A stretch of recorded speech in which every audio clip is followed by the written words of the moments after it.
Era fundamental saber y poder ofrecer a los ciudadanos efectivo. En ese momento no había luz, no había conexiones. El efectivo era la herramienta que ellos necesitaban para adquirir cualquier cosa que les fuera necesario. Esto es 100%, el podcast del Banco de España. Hace no mucho, cuando en otoño caía la popular gota fría en Levante, los meteorólogos tenían que explicar cada año lo que era una dana. Sin embargo, desde el 29 de octubre de 2024, justo un año antes de la emisión de este episodio, el término dana ha quedado grabado al lodo en calles, casas, comercios y corazones de Valencia y de toda España. Más de 300.000 personas afectadas, casi 11.300 viviendas dañadas, 140.000 vehículos inutilizados, 64.100 empresas afectadas y una cifra que no es posible reparar ni reconstruir: 229 personas fallecidas. Nos gustaría dedicar este episodio a todas las personas que están detrás de esas cifras y a los 50.000 voluntarios y efectivos de los diferentes cuerpos y fuerzas de seguridad que consiguieron aliviar el impacto de esta dana.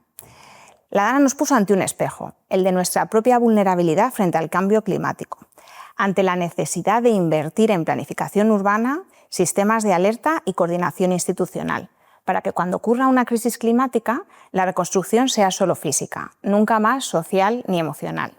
Desde la sucursal de Valencia, nuestra subgobernadora Soledad Núñez ya destacó que la transición hacia una economía sostenible tiene costes, pero esos costes siempre van a ser menores, en ese caso los de la transición, que el que si no se hiciera nada. Que si no se hiciera nada vamos a tener unos costes muchísimo mayores, tanto económicos como sociales. ¿Qué papel tuvo el Banco de España frente a la dana?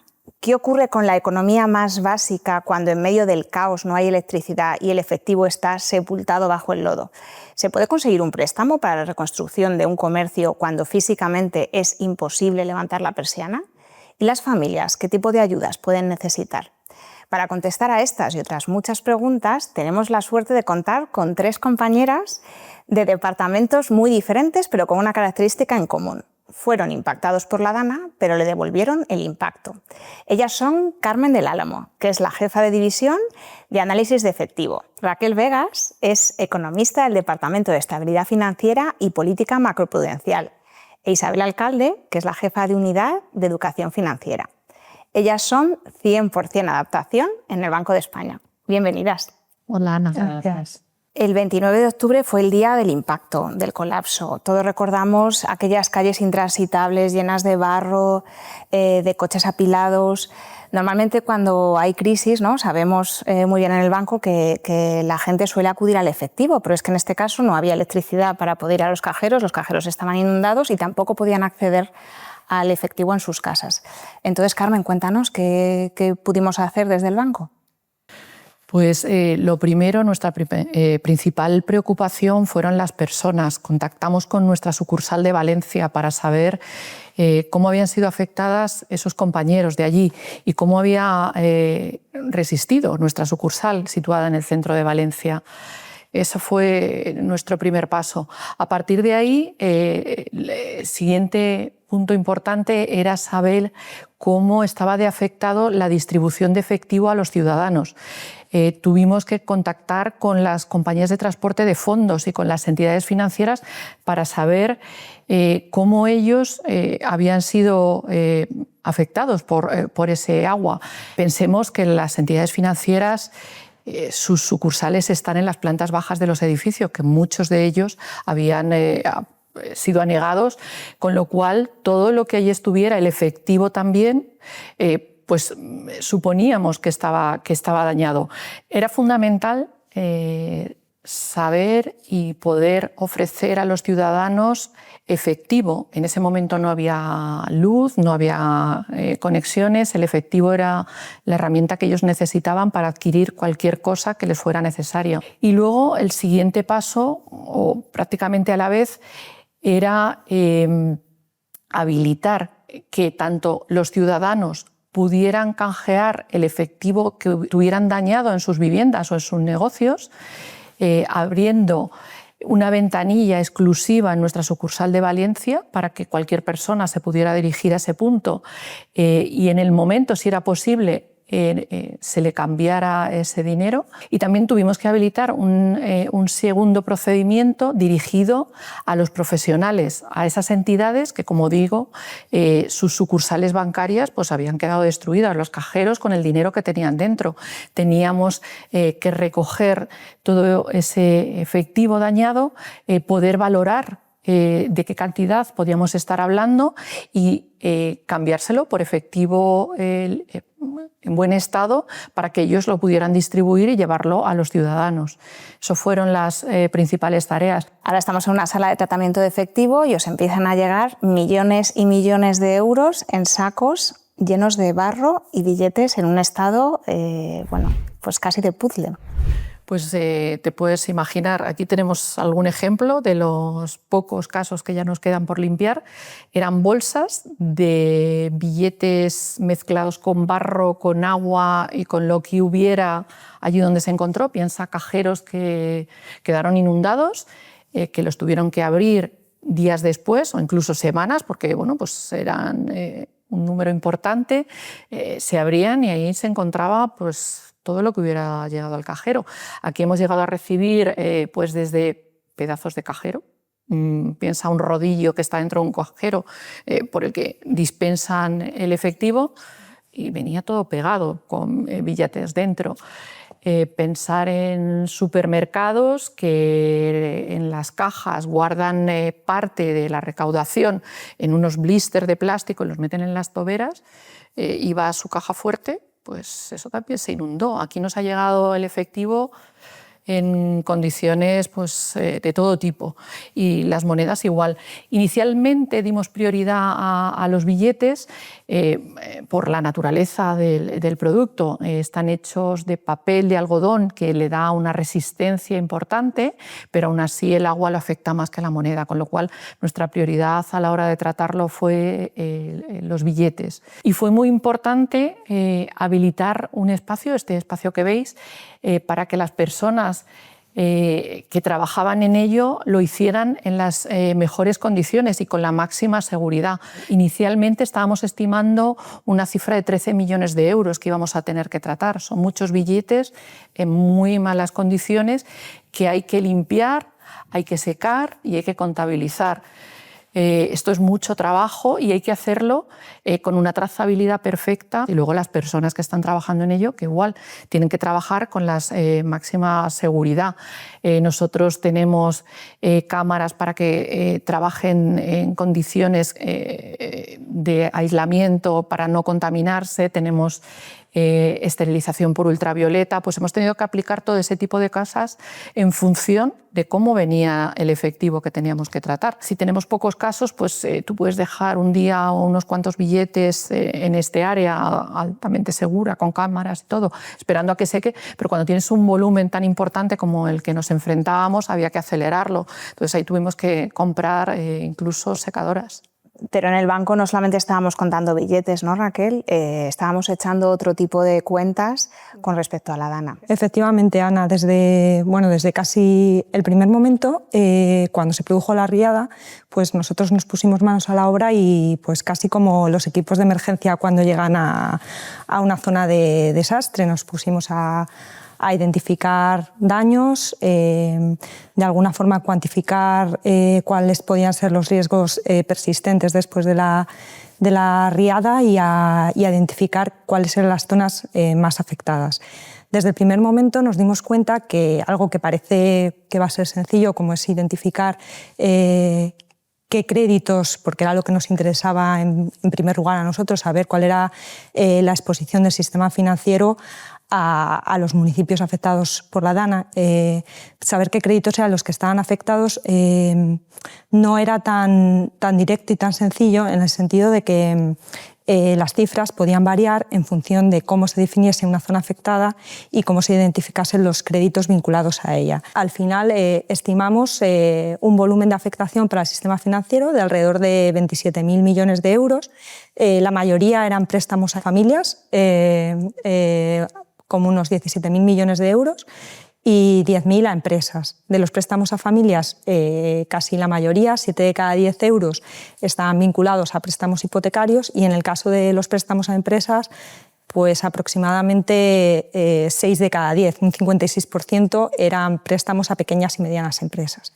Y bueno, conocer esta cifra era esencial para nosotros y también considerábamos que era clave para diseñar unas medidas adecuadas de respuesta a las necesidades que pudiera haber posteriores a la inundación. Porque ¿qué es lo que buscabais? ¿Es estabilidad financiera? Lo que nos preocupaba era que la actividad económica quedase totalmente paralizada y los bancos tuvieran que enfrentarse a un volumen de impagos muy elevado. Por otro lado, también nos preocupaba que en un contexto de incertidumbre el crédito se contrajera y precisamente en unas circunstancias en las que las familias y las empresas podían, en muchos casos, haberlo perdido todo o casi todo, no pudieran acceder al crédito en el momento en el que más lo necesitaban. Entonces, nuestro estudio, fundamentalmente, lo que buscaba era, primero, cuantificar el tamaño de la exposición para el sistema financiero, entidad a entidad, y especialmente para las entidades que más presencia local tenían en las áreas afectadas. Y, en segundo lugar, analizar en los meses posteriores a la DANA cómo estaba evolucionando el crédito en dos magnitudes, tanto saldo, que es el crédito vivo, y crédito nuevo, como la calidad del crédito, que no es otra cosa que la capacidad que tienen los hogares para repagar o devolver el dinero que han tomado prestados de los bancos. A primeros de noviembre también se declaran las zonas catastróficas, empiezan a llegar los primeros voluntarios, las primeras ayudas, y desde el Banco de España nos planteamos si podemos hacer algo. ¿No, Isabel? ¿Y qué se nos ocurrió que podíamos hacer? Así es, Ana. El gobernador nos pidió que pensáramos de qué forma podíamos impactar positivamente en las familias desde el área de educación financiera. Y bueno, pues decidimos recurrir a los fondos de atención benéficos sociales con los que cuenta el banco. En aquel momento existía un remanente de 150.000 euros y se nos ocurrió ofrecerlo en forma de ayudas económicas a estudiantes de las áreas de finanzas y economía. En particular, el 50% de estas ayudas, 1.000 euros por persona, estaban orientadas a estudiantes de formación profesional de grado medio y grado superior, y el otro 50% a estudiantes de grados universitarios, todos, como he dicho, relacionados con el área de finanzas y economía. Otra de las iniciativas que también se puso en marcha desde el banco fue la donación de equipos informáticos. A través de asociaciones de la zona pudimos canalizar los dispositivos con los que contaba el banco, que en ese momento no estaban en uso y que se entregaban para fines sociales hacia aquella zona, lo cual resultó muy útil porque si hay algo que todos utilizamos en nuestro día a día y todas las familias se vieron impactadas fue por el deterioro de sus equipos informáticos. Y Carmen, vuestra área ha vuelto a ser protagonista este verano con los incendios, porque no solamente os llega agua, sino también billetes destrozados por fuego. En general, Carmen, ¿qué es lo que hacéis cuando os llegan billetes tan deteriorados aquí a este centro de tratamiento? ¿Cómo operáis normalmente? Pues una de las labores del Departamento de Efectivo es mantener la calidad del efectivo circulante. En la DANA se deterioraron muchos billetes y este verano nos ha vuelto a pasar. En los incendios, pues también el efectivo que muchas familias tenían en sus casas o los comercios, pues también acabaron dañados. Como digo, de forma general, nosotros aquí en las oficinas del Banco de España en Madrid recibimos todo ese efectivo deteriorado y lo que hacemos es tratar de reconstruirlo, recomponerlo. Tenemos expertos en llevar a cabo estas tareas para poder determinar qué cantidad es la que nos han presentado los propietarios de esos billetes y de esas monedas, contabilizarlo y abonarlo. Si yo traigo un trozo de billete solamente, ¿me lo aceptaríais y me lo cambiaríais por un billete nuevo entero? Nosotros, para llevar a cabo esta tarea, en el caso de billetes, aplicamos la normativa vigente que dice que el presentador nos tiene que traer más del 50% de la superficie del billete. Nosotros, teniendo esa parte del billete, lo canjeamos por uno en buenas condiciones, legítimo.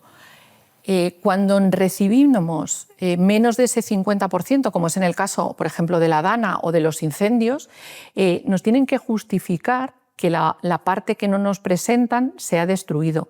¿Y cómo se puede llevar a cabo esto? Pues en el caso de la Dana es una circunstancia conocida y más que justificada. Y en los incendios, pues con un informe de los bomberos, de la policía, del seguro, como que en la vivienda o en el comercio ha habido un incendio, y eso nos puede servir de justificante para que nosotros podamos aprobar o abonar billetes cuando nos presentan menos del 50%. ¿Qué sucede cuando abonamos esos fragmentos que tienen más del 50%? Que esa parte nosotros la destruimos. Los pedazos que son menos del 50%, cuando no nos justifican ese deterioro, lo que hacemos es devolverlo a los propietarios porque les da la posibilidad de, si encuentran la parte que no nos trajeron en primer lugar, vuelvan a presentárnosla y nosotros podamos abonarla. Finalmente ellos son los dueños de ese efectivo y tienen que tener la posibilidad de recuperarlo siempre. Raquel, y después de estar unos meses siguiendo esa evolución del volumen de créditos, de los créditos dudosos y demás, ¿qué fue lo que encontrasteis? ¿Qué conclusiones sacasteis respecto a las familias, las empresas y la banca? Bueno, lo que encontramos fue que el saldo de crédito creció en los meses posteriores a la Dana, especialmente a partir de finales de año, en el caso de las familias, y en el caso de las empresas, a partir de febrero. Por otro lado, en el caso de la calidad del crédito, nosotros nos centramos en dos ratios. Uno, el ratio de créditos en vigilancia especial, que son aquellos préstamos y créditos que tienen un periodo de impago inferior a 90 días. Y por otro lado, la ratio de dudosidad, que son todos aquellos préstamos que llevan impagados más de 90 días. Lo que encontramos fue que en el caso de las familias sí que se produjo un ligero repunte de los créditos en vigilancia especial a final de año, que rápidamente volvió a la normalidad en las zonas afectadas por la Dana. Y en el caso de las empresas, ese repunte de los préstamos en vigilancia especial nunca llegó a ser estadísticamente significativo, es decir, diferente al de las zonas no afectadas. En cuanto a las ratios de dudosidad, sí que encontramos un efecto. Estas repuntaron en el caso de las familias, de nuevo un poco antes que en el caso de las empresas.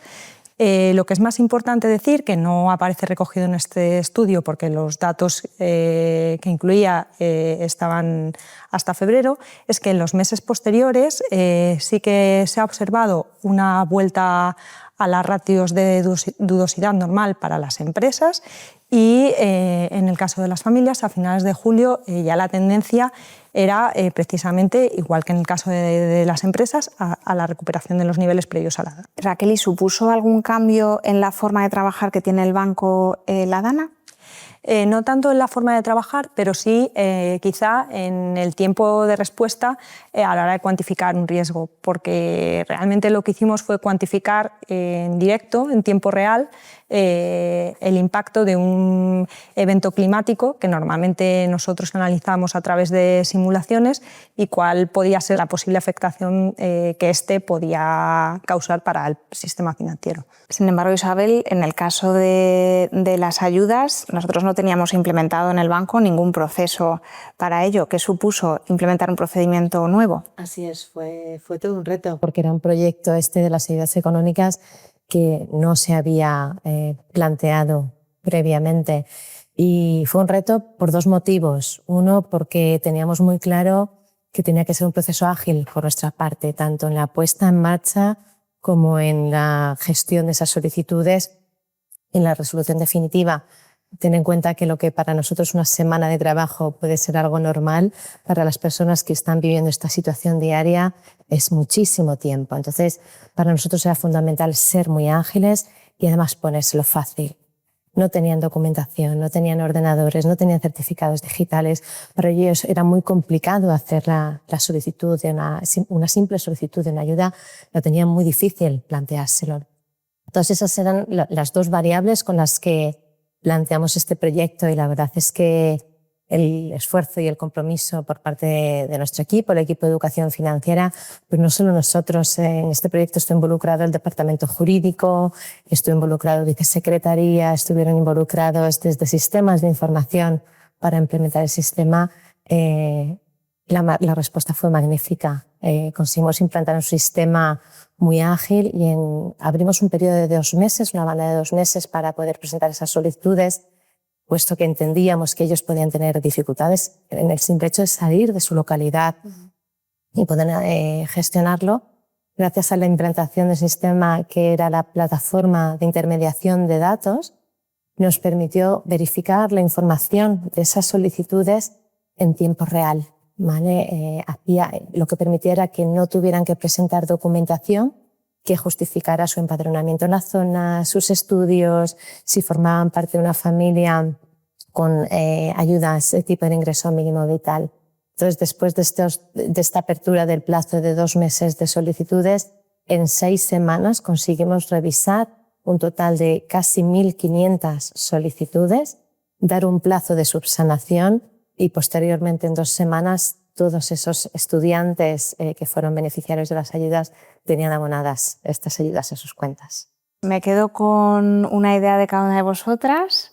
Una es que, que el efectivo tiene propiedades extraordinarias y que permite reconstruir las vidas ordinarias de cada uno de nosotros, de familias, de empresas, de una forma casi mágica. Estamos viendo a una compañera, Gemma, que está trabajando haciendo puzzles de efectivo. Otra idea con la que me quedo es que la supervisión y la regulación bancaria garantizan de verdad la estabilidad financiera, y no solo en los famosos stress test, sino en una situación real de crisis climática. Tanto la sociedad como la banca ha sabido responder. Y por último, que también situaciones extraordinarias hacen que una entidad pública con recursos y voluntad consiga hacer un proceso ágil, eficaz, y que consiga ayudar a mucha gente. Y ahora, si me permitís, para terminar, me gustaría preguntaros algo más personal y cerrar el podcast. Como por ejemplo, Carmen, ¿qué hace una bióloga como tú en un sitio como el Banco de España? Pues yo creo que yo soy el claro ejemplo de las posibilidades para todos los perfiles que hay en Banco de España y las oportunidades de desarrollo que ofrece para cualquier profesional, aunque su perfil inicialmente se pueda pensar que está muy lejos de los requerimientos de un banco central. Mi formación técnica me dio la posibilidad de tener un trabajo súper interesante aquí en Banco de España. Isabel, tú eres filóloga y economista, y también aquí en el Banco de España. Cuéntanos. Así es, Ana. Bueno, en mi caso creo en el valor de la educación económica y financiera de todos los ciudadanos, y tengo la suerte de coordinar estos programas desde el Banco de España con un gran equipo de profesionales que, gracias a su compromiso y a su esfuerzo, nos permite poner la economía a disposición de los ciudadanos de una manera más útil y más comprensible.